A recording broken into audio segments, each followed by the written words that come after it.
Assalamualaikum warahmatullahi wabarakatuh. Waalaikumsalam warahmatullahi wabarakatuh. Bismillahirrahmanirrahim. Alhamdulillahi rabbil alamin. Wassalatu wassalamu ala ashrafil anbiya'i wal mursalin, imamil muttaqin, sayyidil ghurril muhajjalin, Sayyidina wa maulana Muhammadin wa ala alihi wa ashabihil mujahidin at-tahirin, amma ba'du. Saudara-saudara kaum muslimin rahimakumullah. Kejadian dan keberadaan kita dalam kehidupan di dunia ini merupakan kejadian dan keberadaan yang terima jadi atau terima beres. Artinya, tidak seorang pun di antara kita yang dahulunya pernah mesen untuk punya potongan seperti yang sekarang ini, punya warna kulit seperti yang sekarang ini, punya bahasa seperti yang sekarang ini. Seluruhnya kita terima jadi. Oleh karena kita terima jadi, maka Allah tidak menilai manusia dari rupa dan potongannya, tidak juga dari harta bendanya. Bersabda Nabi kita, Innallaha la yanzuru ila suwarikum wa amwalikum, walakin yanzuru ila qulubikum wa a'malikum. Sesungguhnya Allah subhanahu wa ta'ala tidak melihat potonganmu, tidak melihat harta bendamu, tetapi yang dilihat dan dinilai oleh Allah subhanahu wa ta'ala tidak lain adalah hati dan amal perbuatanmu. Kenapa rupa yang elok, paras yang cantik tidak dijadikan penilaian utama oleh agama? Pertama, karena yang namanya cantik adalah relatif. Tergantung siapa yang memandang. Yang menurut saya cantik, menurut saudara belum tentu cantik. Dan yang menurut saudara cantik, menurut saya mungkin jelek, enggak ketulungan. Oleh karenanya, di kalangan para ahli cinta ada perbedaan pendapat. Sebenarnya cantik yang bikin orang jatuh cinta atau cinta yang menyebabkan orang jadi cantik. Dua-duanya bisa saja terjadi. Mungkin karena cantik orang lalu jatuh cinta, mungkin sudah kadong cinta biar gempor cantik juga. Tapi yang jelas cantik adalah relatif.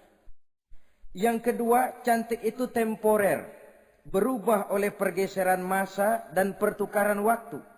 Tidak ada orang makin ke ujung makin cantik. Sekarang dia sedang sweet 17-an, umur 17-an, of course cantik bukan alam kepala. Seluruh yang ada dalam dirinya menjadi syair di kalangan para remaja. Rambutnya katanya ikal berderai, pipinya bak pauh dilayang, lalu janggutnya katanya macam lebah bergantung, alisnya macam semut beriring. Kalau dia senyum orang pada lemes. Itu sekarang 2, 30, 40 tahun yang akan datang, kalau dia senyum mungkin orang lari semua. Cantik itu temporer. Dan yang ketiga, di atas langit masih ada langit lagi. Di atas yang kita anggap cantik, rupanya masih ada yang lebih cantik lagi. Oleh karena itu, penilaian inti dari agama bukan soal potongan, bukan soal harta benda, tapi hati dan amal perbuatan. Alangkah lebih idealnya lagi kalau hati yang baik dan perbuatan yang baik berada pada rupa yang elok juga. Inilah yang dinamakan kecantikan zahir dan batin. Dan ini yang dimiliki oleh Nabi Allah Yusuf alaihi salam yang akan kita bicarakan pada pertemuan kita kali ini. Pantas kalau pada saat kita berdiri di muka cermin, disunahkan kita membaca doa seperti yang diajarkan Nabi. Allahumma kama hassanta khalqi fahassin khuluqi. Ya Allah, sebagaimana telah engkau baguskan rupaku, baguskan juga kiranya akhlak dan budi pekertiku. Supaya kecantikan zahir diiringi dengan kecantikan batin. So, apa gunanya zahir yang cantik kalau batinnya berbahaya? Itu yang orang bilang, apa guna katanya berkain batik kalau tidak dengan kebaya? Apa guna berparas cantik kalau melulu bawa bahaya? Saudara-saudara yang saya hormati, Nabi Yusuf alaihi salam diberikan oleh Allah ketampanan zahir dan batin. Artinya, zahirnya beliau memang tampan, batinnya pun memang beliau adalah baik. Dan inilah kebaikan yang berlipat ganda. Kadang-kadang ada orang yang tampangnya sederhana saja, tapi batinnya baik. Itu lebih baik ketimbang yang zahir dan penampilannya baik, tapi batinnya rusak. Maka kecantikan yang dianugerahkan Allah dalam kehidupan ini sesungguhnya bukan untuk to show only. Bukan cuma untuk sekedar dipamerkan, jadi kebanggaan. Macam kontes ratu-ratuan yang manfaatnya hampir tidak ada. Kecantikan untuk disyukuri.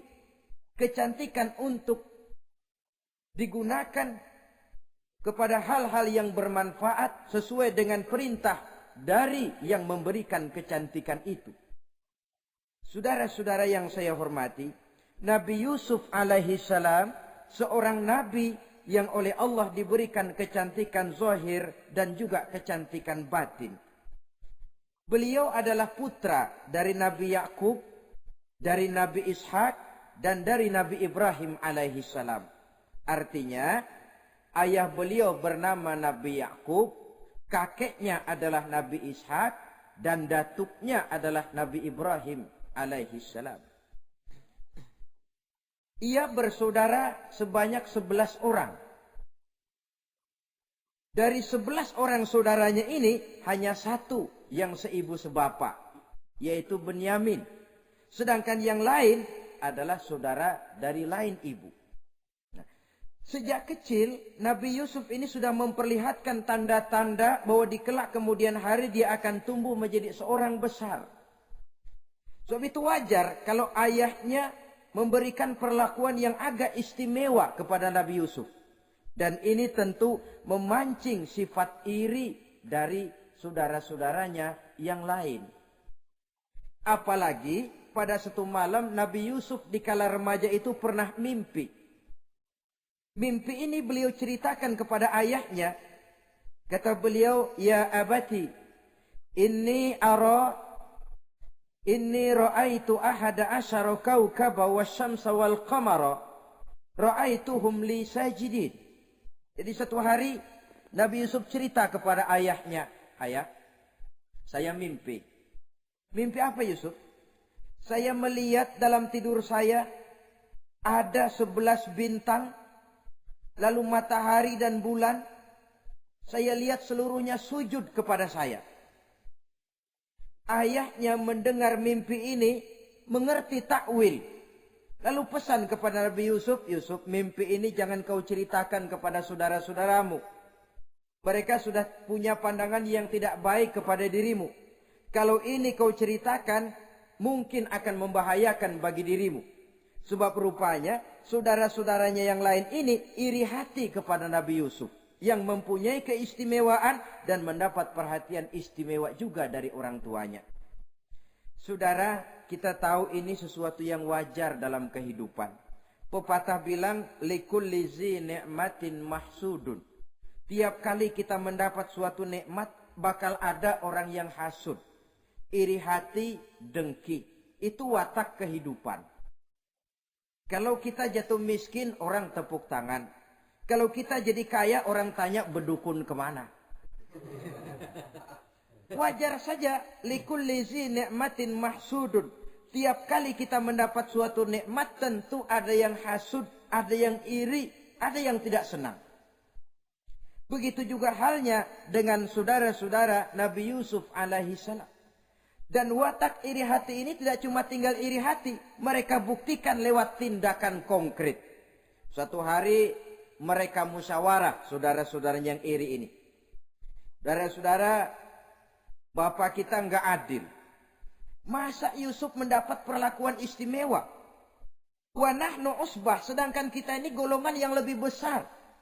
Dari 12 orang anaknya, masa cuma satu Yusuf yang mendapat perlakuan lebih istimewa? Kita ini yang 11 dianggap angin apa? Enggak adil abah kita ini. Iya, tapi caranya bagaimana? Apa kita omelin bapak? Jangan. Habis Yusuf singkirin. Kalau Yusuf enggak ada, kan anaknya tinggal kita. Praktis perhatiannya seluruhnya akan tercurah kepada kita.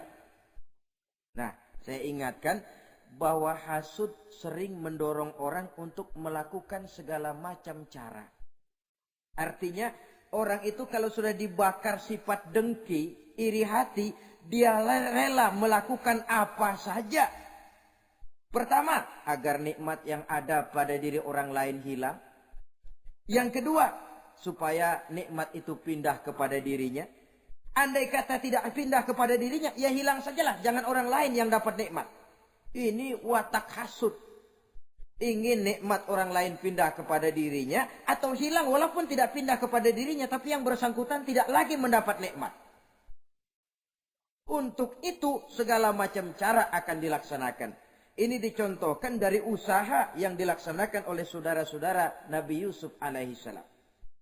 Oke, setuju, kita singkirkan Yusuf. Tapi caranya bagaimana? Gampang. Bunuh saja. Kalau bunuh sih rasa-rasanya tidak sampai hati membunuh Yusuf. Lalu bagaimana? Kita kucilkan saja dia. Kita asingkan dari sini, kita buang jauh-jauh supaya dia tidak ada lagi kelihatan dalam pandangan Abah. Kalau dia sudah tidak ada dalam pandangan Abah, yang dilihat cuma kita dan seluruh kasih sayangnya akan tercurah kepada kita semua. Nah, setujulah kalau itu. Caranya nanti kita atur belakangan. Jadi satu hari permisilah saudara-saudaranya ini kepada Nabi Yakub. Abah, kami permisi mau pergi main-main dan Yusuf akan kami ajak. Kata Nabi Yakub, saya khawatir. Nabi Yakub sudah melihat gelagat yang tidak baik. Sudah ada semacam firasat.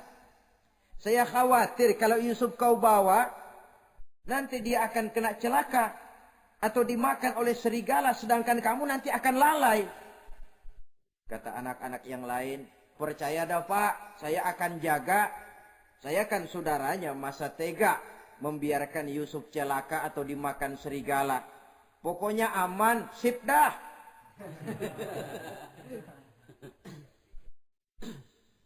Sampai akhirnya Nabi Yakub mengizinkan. Pergilah 12 bersaudara ini pergi bermain-main. Mula-mula berkejar-kejaran, Yusuf ikut main kejar-kejaran. Lantas buka baju, Yusuf ikut buka baju. Sampai ketika tiba di tepian sebuah sumur tua, rencana yang sudah disepakati itu dilaksanakan. Nabi Yusuf diangkat beramai-ramai, digotong lalu diceburkan ke dalam sumur mati itu. Kemudian baju Nabi Yusuf itu mereka basahi dengan darah kambing. Setelah itu mereka pun pulang menemui Nabi Yakub alaihi salam dengan rasa sedih yang dibikin-bikin. Ini penyakit hasud. Jadi kalau orang hasud kepada kita, begitu kita mendapat kesulitan, dia datang dengan air mata buaya. belaga sedih, belaga ikut berduka cita, padahal sih hatinya sorak. Padahal batinnya girang bukan main. Pak, saya ikut berduka cita, Pak, saya ikut sedih. Padahal hatinya biar mampus loh. Ini yang dilakukan oleh saudara-saudara Nabi Yusuf. Mereka datang dengan air mata berurai, nangis, Abah. Ketika kami sedang main-main, Abah, kami lupa, kami tinggalkan Yusuf sendirian.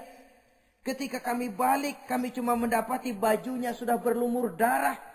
Barangkali saudara kami Yusuf dimakan oleh serigala. Nabi Yakub tercenung. Ternyata firasatnya adalah benar. Baju Nabi Yusuf itu yang berlumur darah kambing, buatan saudara-saudaranya yang hasut tadi, diciumi dan dipeluk oleh Nabi Yakub. Kepedihan seorang ayah yang ditinggalkan oleh anak tercintanya. Saudara, adapun Nabi Yusuf alaihi salam tercebur di sumur mati itu. Sampai pada satu hari ada khalifah, ada kafilah niaga dari negeri Madian hendak menuju ke negeri Mesir, lewat di tempat itu. Ketika salah seorang mereka bernama Malik bin Dha'ar hendak mengambil air, timba diturunkan ke dalam sumur. Begitu diangkat, ini air kok berat amat.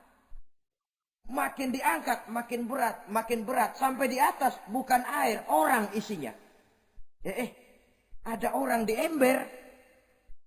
Dia lihat rupanya sangat tampan, elok, cantik. Ini barangkali anak bangsawan ini.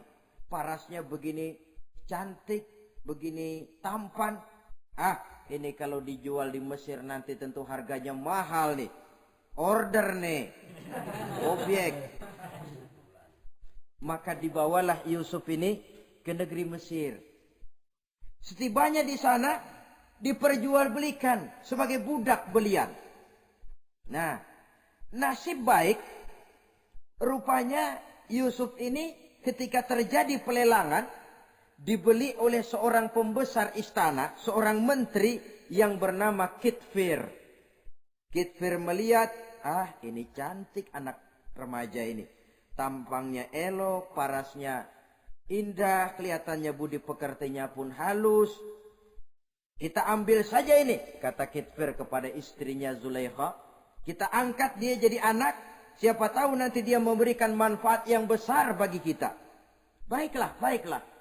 Dan sejak saat itu Yusuf dipelihara di rumah Kitfir dalam istana yang tinggal bersama istrinya Zulaikha. Menurut satu riwayat 10 tahun lamanya Nabi Yusuf tinggal di tempat Kitfir. Dan selama 10 tahun itu tentu terjadi perkembangan baik jasmaninya maupun rohaninya. Dari anak-anak ia berubah menjadi remaja, lalu meningkat ke arah dewasa. Makin matang kedewasaannya, makin tampan dan elok parasnya. Makin cantik budi pekertinya, ditempa oleh watak kenabian yang disiapkan oleh Allah Subhanahu wa ta'ala.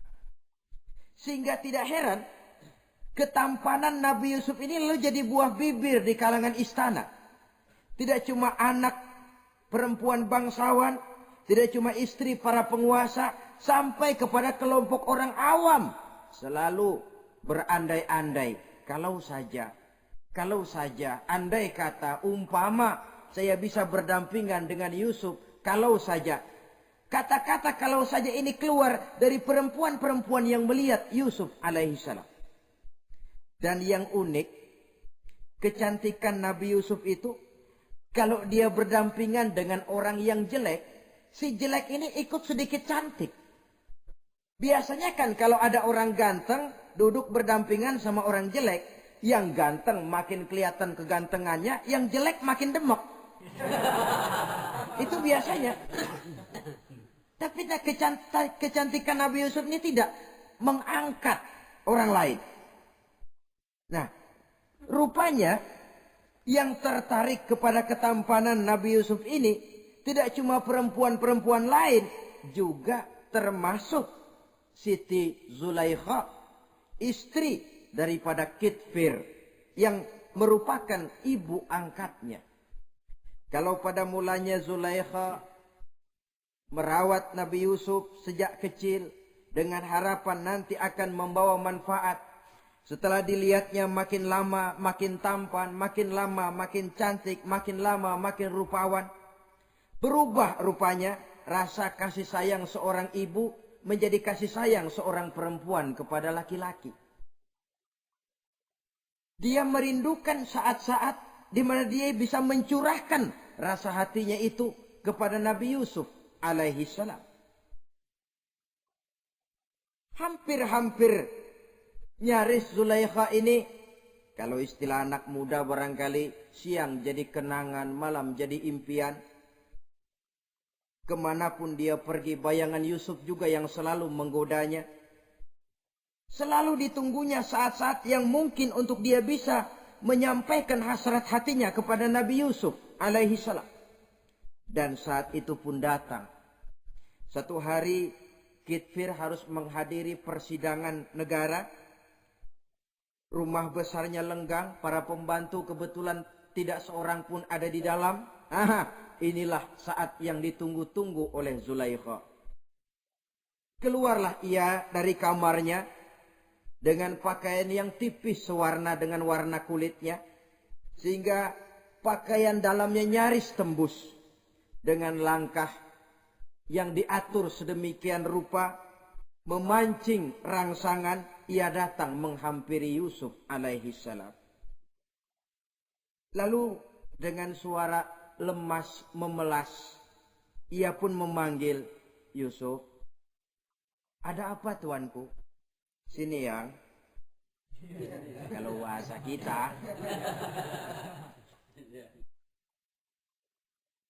Melihat mendengar suaranya yang lain dari hari-hari biasa. Apalagi melihat pakaian Zulaikha yang begitu tipis. Jantung Nabi Yusuf berdetak sangat cepat. Darah mengalir dengan cepat.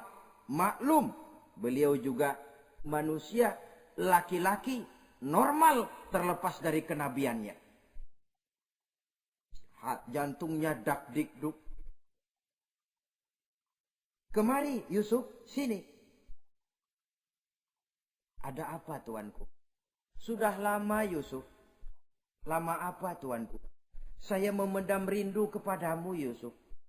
Siang malam engkau juga yang jadi tumpuan harapan saya. Kemanapun saya pergi seakan wajahmu juga yang saya lihat Yusuf. Tidur saya jadi tak nyenyak. Makan saya tak pernah membawa kekenyangan Yusuf. Tidur yang biasanya mendatangkan semangat seolah semuanya pergi meninggalkan saya Yusuf. Hembusan sepoi pagi mengusap bunga merekah dalam taman yang biasanya membawa keindahan, semuanya telah berganti dengan keindahan wajahmu Yusuf.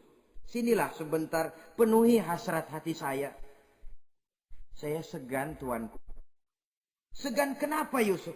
Saya tidak mau mengkhianati tuan saya yang telah berbuat baik kepada saya. Apakah saya juga tidak pernah berbuat baik kepadamu? Benar, tuan juga berbuat baik kepada saya. Tapi pantang saya mengkhianati majikan saya.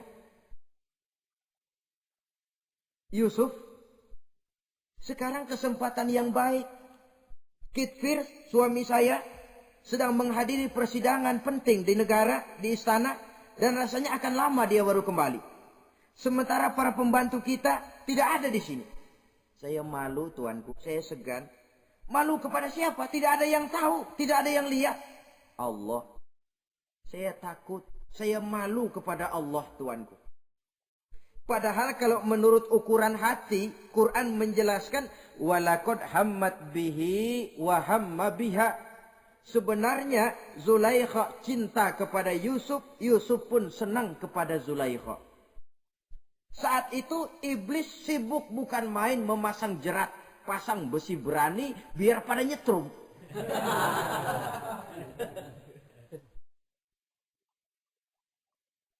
Zulaikha senang Yusuf. Yusuf sebenarnya pun secara manusiawi menyenangi Zulaikha. Walaula an ra'a burhana rabbih. Tapi Yusuf ketika itu melihat larangan Allah, peringatan Allah. Seolah-olah dia lihat Allah mengatakan, Yusuf, ini letter S. Dilarang parkir di sini. Menurut satu riwayat, Nabi Yusuf melihat ayahnya, Nabi Yakub, melambai-lambaikan tangan menyetop. Seolah-olah melarang dia meneruskan langkahnya. Riwayat lain menjelaskan, seolah-olah Nabi Yusuf dibisiki oleh malaikat Jibril. Yusuf, kalau kamu kalah sekarang, kamu sama saja gajah kemasukan semut di kupingnya terus mati. Tapi kalau kamu menang, kamu adalah gajah yang tidak terkalahkan. Ada gajah mati oleh semut. Alangkah memalukan. Binatang yang begitu besar jatuh hanya oleh binatang yang begitu kecil. Artinya apa? Kau akan jadi orang besar, Yusuf. Apakah harus gagal dan jatuh cuma karena bujuk rayu seorang perempuan macam ini? Satu riwayat menjelaskan semacam itu. Sehingga mantap Yusuf. Maaf tuanku, saya malu kepada manusia. Saya malu kepada majikan, tapi saya lebih malu lagi kepada Allah. Saat ini majikan tidak tahu, orang seorang pun tidak ada yang lihat, tapi Allah pasti lihat. Itu yang saya malu. Ah Yusuf, jangan sok kalem sob. Mumpung situasi mengizinkan, mubazir nih. Zulaikha pun berangkat pergi ke tempat pembaringan, ke tempat tidur. Lalu dengan pose yang merangsang, aduhai, melambai-lambaikan tangannya, hai talak, Yusuf sini, Yusuf kemari. Nabi Yusuf dipelihara oleh Allah. Ketika Nabi Yusuf tetap menampakkan keengganannya, Zulaikha jadi berang. Ya namanya istri pembesar ditolak oleh anak muda yang menurut penilaian dia nggak ada apa-apanya. Lu kan kecemplung di sumur, gua pungutin. Cuma sekedar segini aja nggak mau nurutin. Kebangetan amat. Bukan Zulaikha kalau nggak nekat. Dia bangun dari pembaringannya, gemes, dia hampiri Yusuf. Kalau cara kita diunyeng Yusuf itu. Dipaksa Nabi Yusuf berlari ke arah pintu. Ditarik bajunya dari belakang oleh Zulaikha. Sobek belakang bajunya ini. Begitu baju sobek, pintu terbuka. Kitfir, suami Zulaikha, datang. Orang Arab bilang yumsak mablul. Ketangkep basah. Ketangkep basah. Merah padam muka Zulaikha. Sementara Kitfir pun matanya merah. Tapi Nabi Yusuf tenang-tenang saja. Ya wong nggak salah. Tenang-tenang saja Nabi Yusuf. Bukan tenang karena pengalaman. Tenang karena memang tidak berbuat yang negatif. Kadang-kadang ada juga yang tenang tapi pengalaman. Oh buaya itu. Sudah ketahuan kepentok, ketangkep hansip, anteng aja. Itu bukan nggak salah, badak. Nabi Yusuf tenang karena memang tidak berbuat salah apapun. Nabi Yusuf tenang karena yakin dirinya benar. Sehingga mantap menghadapi kedatangan Kitfir yang sangat tiba-tiba itu. Adapun Zulaikha ketika melihat suaminya berdiri di muka pintu, cepat-cepat dia berubah siasat. Inilah salah satu kelihayan makhluk bernama perempuan. Dia pandai bersalin rupa, dia pandai bermain minyak di atas air. Melihat suaminya datang, roman mukanya pun menjadi sedih. Air mata berurai membasahi pipi. Papa, katanya. Apa balasan bagi orang yang mau menistakan istri papa? Maksudmu apa, Zulaikha? Yusuf gile. Dia mencari kesempatan dalam kesempitan. Dia mau menodai kehormatan saya. Dia hendak memperkosa saya. Kata Nabi Yusuf, bukan saya, Tuan. Saya enggak. Yang benar Yusuf, enggak. Zulaikha yang memaksa saya. Betul Zulaikha. Tidak, Yusuf yang memaksa saya. Sampai akhirnya salah seorang dari isi rumah itu memberikan jalan keluar. Tuan Kitfir, begini saja. Sulit memang untuk dilacak kebenarannya. Cuma periksa saja baju Yusuf. Kalau bajunya sobek di belakang, Yusuf benar, Zulaikha salah. Kalau baju Yusuf sobeknya di depan, Zulaikha yang benar, Yusuf yang salah. Nah, apa artinya itu? Kalau bajunya sobek di belakang kan artinya Yusuf kabur, ditarik dari belakang. Tapi kalau bajunya sobek di depan, itu artinya Zulaikha nyakar-nyakarin baju Yusuf dari depan. Lihat saja, pokoknya kalau bajunya sobek di belakang, Yusuf benar, Zulaikha salah. Kalau baju Yusuf sobek di depan, Yusuf salah, Zulaikha benar. Ketika diperiksa, dicek bajunya, betul sobek di belakang. Artinya Yusuf benar, Zulaikha yang salah. Kata Kitfir, Zulaikha, jelas sudah bagaimana kejadian yang sebenarnya. Oleh karena itu, bertaubatlah kamu kepada Allah. Dan kau Yusuf, jangan ceritakan peristiwa aib ini kepada siapapun. Untuk menjaga nama baik kita bersama. Baik Tuan. Saudara-saudara kaum muslimin yang saya hormati. Tapi ya bagaimana? Serapi-rapinya menyimpan barang busuk, toh akhirnya tercium juga. Gosip ini akhirnya tersiar di mana-mana, terutama di kalangan para pembesar. Sehingga kalau kumpul para istri pejabat, Zulaikha jadi bahan gunjingan. Kan main bini menteri demen nama budaknya. Nggak salah apa tuh, jadi bahan ejekan. Ya sebab tentu ukuran mereka yang belum pernah ngelihat Yusuf, kalau duren ketemu duren dong. Masa duren ketemu ketimun ya bonyok. Artinya nggak seimbang. Masa istri bangsawan tergila-gila sama anak angkatnya, sama budak beliannya, nggak masuk rasio itu. Zulaikha dengar berita macam itu. Sampai dalam hatinya, pantas saja kamu ngenyek saya, kamu meremehkan saya, karena kamu belum pernah lihat potongan Yusuf bagaimana. Akhirnya dalam hati Siti Zulaikha ini timbul semacam dendam. Suatu saat gua kerjain lo. Caranya gimana? Satu hari para istri bangsawan ini diundang ke tempat Siti Zulaikha. Duduk di satu ruangan luas. Setelah duduk dihidangkan makanan. Makanannya aneh. Cuma buah sama pisau. Ketika buah dan pisau sudah siap, satu orang satu.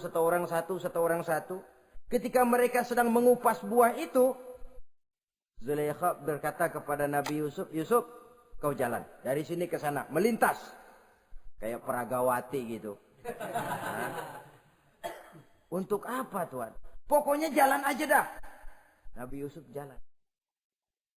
Sejak beliau melangkah ke ruangan itu, semua mata perempuan-perempuan bangsawan yang lagi ngupas buah, semuanya tertuju kepada Yusuf. Ada yang matanya emang belok, makin belok. Ada yang ngeliatin campur mulutnya menganga.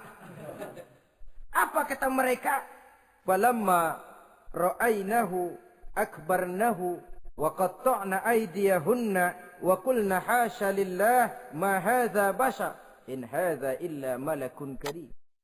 Falamma ra'ainahu, ketika perempuan-perempuan itu melihat Yusuf, akbarnahu, mereka agungkan Yusuf. Wa qulna hasya lillah, mereka bilang, ini sih bukan orang nih. Ini malaikat nih. Bukan orang. Nah, orang segini cakepnya. Artinya belum pernah mereka lihat paras yang secantik dan setampan itu. Akibatnya apa? Nggak berasa mau motong buah keiris tangan. Rata-rata perempuan yang ada di situ tangannya pada luka. Kenapa? Mau motong buah, mata kemana, mulut kemana, tangan kepotong. Melihat itu semua, Zulaikha puas. Nah, kamu baru melihat sekejap. Bagaimana saya yang siang malam melihat Yusuf? Bagaimana saya yang tiap saat hidup bersamanya? Bagaimana saya nggak merindukan dia? Ente yang baru pernah ngelihat sekelebatan udah motong tangan. Saya yang tiap hari sama-sama dia nggak celeng juga udah pantas. Saudara-saudara kaum muslimin yang saya hormati. Akhirnya untuk menjaga nama baik keseluruhannya, Nabi Yusuf pun mengalah. Karena berita ini sudah tersiar, Yusuf dipojokkan, tidak cuma sekedar dipojokkan, beliau dimasukkan ke dalam penjara. Tapi apa kata beliau? Rabbis sijnu ahabbu ilayya mimma yad'unani ilai. Ya Allah, kalau memang karena resiko penolakan saya terhadap ajakan Zulaikha menyebabkan saya harus masuk penjara, penjara lebih saya sukai, penjara lebih saya cintai ketimbang ikut kemauan Zulaikha. Saudara-saudara, kadang-kadang kita berpikir, kalau kesempatan itu datang kepada kita, mampukah kita menjatuhkan pilihan seperti pilihan Nabi Yusuf ini? Lebih baik penjara ketimbang mengikuti bujuk rayu perempuan untuk melakukan perbuatan yang menyeleweng ini. Ini yang dipilih oleh Nabi Yusuf. Tegar. Kalau memang sebagai resikonya saya harus masuk penjara, penjara lebih saya cintai, penjara lebih saya suka daripada mengikuti bujukan Zulaikha. Teguh karena suatu prinsip.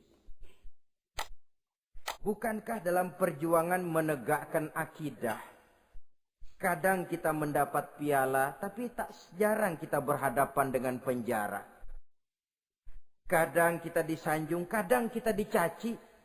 Itu romantika perjalanan dari yang namanya perjuangan. Tapi pilihan harus ada. Ketimbang ikut bujuk rayu perempuan yang mengajak melakukan perbuatan serong, penjara lebih saya cintai. Sudah pada saat hendak diajak tidak ada yang melihat, beliau menolak. Akibat penolakannya pun masuk penjara, tapi penjara lebih menyenangkan hatinya. Ketimbang hidup merdeka, tapi jiwa terpenjara. Inilah Nabi Yusuf barangkali. Biar badan masuk penjara, asal jiwa merdeka. Kita sekarang sebaliknya. Jiwa terpenjara tidak jadi soal, asal badan merdeka. Maka jiwa kita sering dijajah. Entah dijajah harta, entah dijajah pangkat dan jabatan, entah dijajah iblis. Jiwa kita yang terpenjara, sementara badan kita merdeka. Nabi Yusuf tidak. Biarlah badan di penjara, asal jiwa merdeka untuk menegakkan sesuatu yang hak. Saudara-saudara yang saya hormati. Adapun di dalam penjara itu, Nabi Yusuf satu sel dengan 2 orang bekas pelayan istana yang dituduh menaruh racun ke dalam hidangan yang hendak disajikan kepada raja. Yang satu tukang ngatur minuman, yang satu tukang ngatur makanan untuk raja. Siapa yang naruh racun nggak jelas, tapi dua-duanya ditahan. Sampai satu malam, teman satu sel ini dua-duanya ngobrol kepada Nabi Yusuf. Yusuf, kami ini dipenjara karena dituduh menaruh racun ke dalam hidangan yang dihidangkan kepada baginda raja. Siapa yang salah, kami sendiri tidak tahu. Saya enggak ngerasa naruh racun, kata yang tukang ngatur minum. Saya juga enggak, kata yang tukang ngatur makan. Sampai satu malam, mimpi. Mimpi itu diceritakan kepada Nabi Yusuf. Kata yang tukang ngatur minuman, Yusuf, saya mimpi. Saya memeras anggur, lalu menghidangkannya kepada baginda raja. Apa arti mimpi saya? Kata yang tukang ngidangin makanan, kalau saya Yusuf, saya ngimpi menjunjung roti di atas kepala saya, itu roti dipatokin burung. Apa arti mimpi saya? Saudara-saudara, Nabi Yusuf tersenyum. Adapun kamu yang mimpi memerah anggur, kamu akan keluar dari penjara bebas dan akan kerja lagi di istana. Adapun kamu yang mimpi menjunjung roti dipatokin burung, kamu akan dihukum mati, disalib, dan kepalamu akan dipatokin oleh burung. Ini tukang roti ngotot, bisa aja lu ah. Ya lempengan apes ramalannya. Ya bukan soal bisa nggak bisa, lihat aja kenyataannya. Cuma kepada kamu yang tukang ngatur minuman, saya pesan, kalau nanti kamu bebas kembali di istana raja, tolong ceritakan ihwal saya kepada baginda raja ini. Saya mendekam di penjara ini tanpa berbuat salah apapun. Baik, insya Allah Yusuf. Dan ketika persidangan memutuskan seperti tepat yang diramalkan Nabi Yusuf. Si tukang menghidangkan makanan dihukum mati, si tukang menghidangkan minuman kembali kerja di istana. Tapi begitu kerja, dia lupa sama pesan Nabi Yusuf. Itu biasanya watak orang memang begitu. Kalau dalam keadaan kepepet, macam-macam janjinya. Begitu keadaannya longgar, lupa sama janjinya. Sehingga ada pepatah katanya, nolongin anjing kejepit. Waktu kejepit, kaing-kaing minta ditolongin. Begitu udah rapi ditolongin, yang nolongin bisa digigit. Saudara hadirin yang saya hormati, sampai bertahun-tahun Nabi Yusuf mendekam dalam penjara. Tapi itulah yang menambah kedewasaannya. Maka orang beriman ya, yang mantap nilai imannya, tempat tidak jadi soal. Kadang-kadang dia merasakan penjara lebih indah dari alam terbuka. Banyak orang-orang beriman yang justru di penjara menghasilkan karya-karya besar. Kita tahu misalnya almarhum Hamka, justru di penjara bisa menyelesaikan tafsir Al-Azharnya. Salah satu karya besar pujangga terkemuka ini. Macam Hasan Al-Banna, Abdul Qadir Audah, dan banyak lagi tokoh-tokoh Ikhwanul Muslimin merasakan justru penjara itu bagaikan sorga. Kenapa? Mereka yakin di penjara untuk sesuatu yang benar. Maka tempat tidak pernah jadi masalah. Kalau jiwa merdeka puluhan tahun mendekam di penjara, tidak akan merupakan satu rasa yang lama. Kenapa? Jiwa tidak bisa dibatasi oleh ruangan 2 kali 3 meter. Jiwa yang merdeka tidak bisa dibatasi dengan teralis besi. Jiwa yang merdeka tidak bisa dibatasi dengan dinding tembok yang tebal. Jiwa yang merdeka mengembara, melanglang buana, mencari idealisme yang ada dalam dirinya. Itu yang dirasakan oleh Nabi Yusuf alaihissalam. Untungnya satu malam raja ngimpi. Untungnya ini. Ngimpinya luar biasa. Ada 7 ekor lembu gemuk-gemuk. Makanin 7 ekor lembu yang kurus-kurus. Lalu ada 7 batang gandum yang isinya gemuk-gemuk. Ada 7 batang gandum yang sudah layu-layu.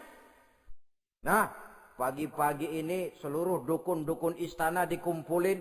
Para ahli nujum apel menghadap baginda raja. Nujum, dukun, ada apa Tuan Raja? Tadi malam saya ngimpi. Ada 7 ekor lembu gemuk-gemuk memakan 7 ekor lembu yang kurus-kurus. Coba takwilkan apa arti mimpi saya itu. Dukun kata, baru tumben nih. Gue dengar mimpi begini. Kata Nujum ditanya Nujum godek. Ah, Tuan Raja itu mah kembang tidur aja kali ah. Tidak seorang pun yang mampu mentakwilkan arti mimpi baginda. Sampai tukang minuman dengar lapor. Tuan Raja, ada apa, Mas? Saya waktu di penjara, ada seorang anak muda namanya Yusuf. Dia mentakwilkan mimpi saya dan pas seperti takwilnya. Ah, panggil Yusuf. Dipanggil Yusuf. Kain pintu penjara. Masuk tukang anggur, tukang minuman ini. Yusuf, ente? Iya. Kemana aja? Itu dia Yusuf, kelupaan. Ya kalau kelupaan sehari 2 hari barangkali bisa ditolerir. Kelupaan bisa tahunan. Cuma begitu dengar ada mimpi, pikir tukang minuman. Kali aja ini Yusuf bisa takwilkan, kan jasa saya nemuin Raja sama Yusuf kan. Komisi lumayan. Begini Yusuf, Baginda Raja mimpi begini-begini. Barangkali kau bisa takwilkan, kau dipanggil menghadap Tuan Raja. Berangkatlah Yusuf menghadap Tuan Raja. Sesampainya di sana, mohon maaf Tuan Raja.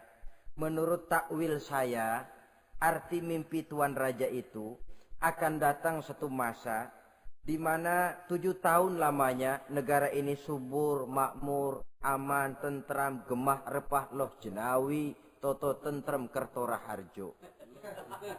Tapi akan datang setelah itu 7 tahun lamanya di mana musim kemarau membahana, tanah menjadi kering, panen gagal, rakyat diancam kelaparan. Dan kita harus siap-siap untuk itu. Itu takwil mimpi Tuhan. Caranya bagaimana Yusuf mengatasi krisis kelaparan ini? Ya kita bikinlah gudang-gudang untuk menyimpan makanan. Kalau lagi panen jangan mumpung. Ingat pada suatu saat kita akan paceklik. Sehingga kata orang-orang tua dulu, kalau lagi sehat ingat dong bakalan sakit. Kalau lagi kaya ingat dong bakalan miskin. Semuanya itu milik daripada kehidupan. Tidak ada orang yang ketawa terus dalam hidup. Tidak ada orang yang nangis terus. Semuanya silih berganti, datang pergi, patah tumbuh, hilang berganti. Dunia hari ini bikin kita ketawa, besok dia buat kita menangis. Hari ini dibuatnya kita senyum, besok dibuatnya kita berurai air mata. Hari ini dijadikannya kita kaya, besok dijadikannya kita kere. Pantas kalau orang bilang wamal hayatud dunya, Allah mengatakan wamal hayatud dunya illa lahwun wa la'ib. Hidup dunia ini cuma sandiwara. Tiap kita sekarang sedang memegang peranan. Ketika memegang peranan, ya jadi orang kaya peranan, jadi kiai peranan, jadi jenderal peranan. Sama saja dengan wayang golek. Gatot Kaca yang bertulang kawat berotot baja, punya ajian beraja musti, gagah perkasa, bisa terbang di angkasa. Hebat perkasa Gatot Kaca. Kapan? Waktu dipegang dalang. Betul apa benar? Gagahnya Gatot Kaca, sakti mandragunanya sang Gatot Kaca. Kapan itu? Waktu dipegang dalang. Begitu peranannya selesai, sama dalang dimasukin ke kotak, diam aja Gatot Kaca.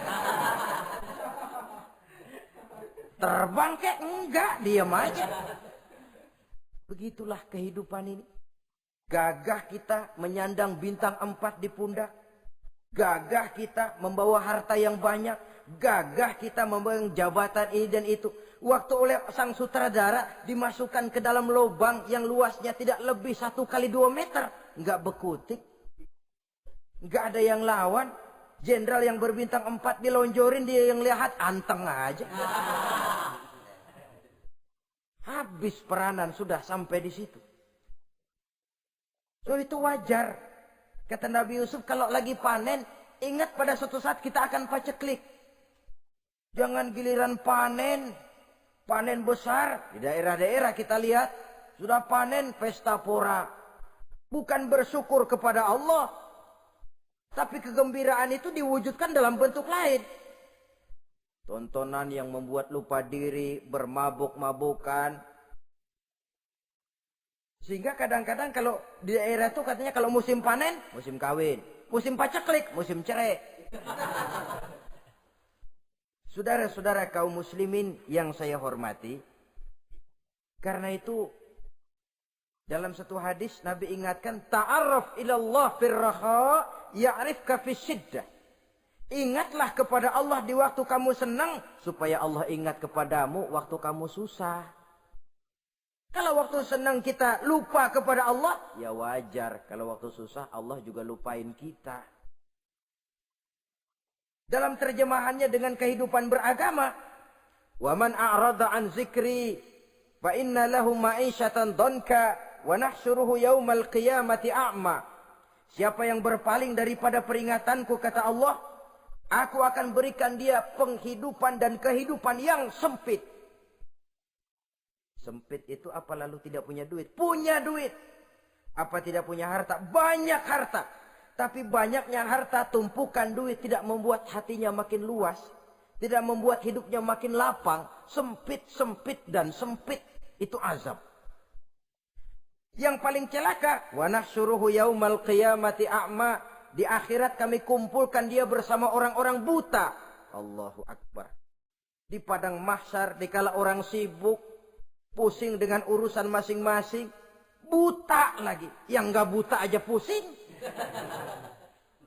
Mereka teriak-teriak, qala rabbi lima hasyartani a'ma wa qad kuntu basira.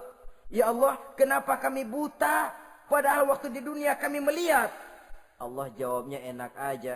Kadzalika atatska ayatuna fanasitaha wa kadzalika al-yauma tunsa. Rasain dulu. Dulu waktu di dunia datang peringatanku pada belaga pilon, kamu lupakan, sekarang juga pantas kamu dilupakan. Waktu susah kamu lupa, waktu senang kamu lupa Allah, waktu susah juga pantas kamu dilupakan Allah. Waktu di dunia kau berpaling dari peringatan Allah. Kalau sekarang Allah berpaling kepadamu juga adil. Walaupun kalau Allah mau tidak berpaling juga adil. Sebab Allah itu mutlak.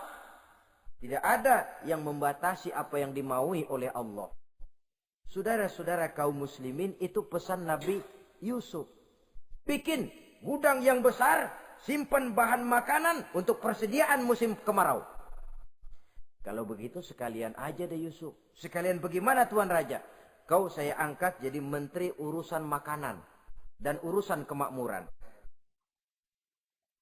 Tuan Raja, apa enggak terburu-buru?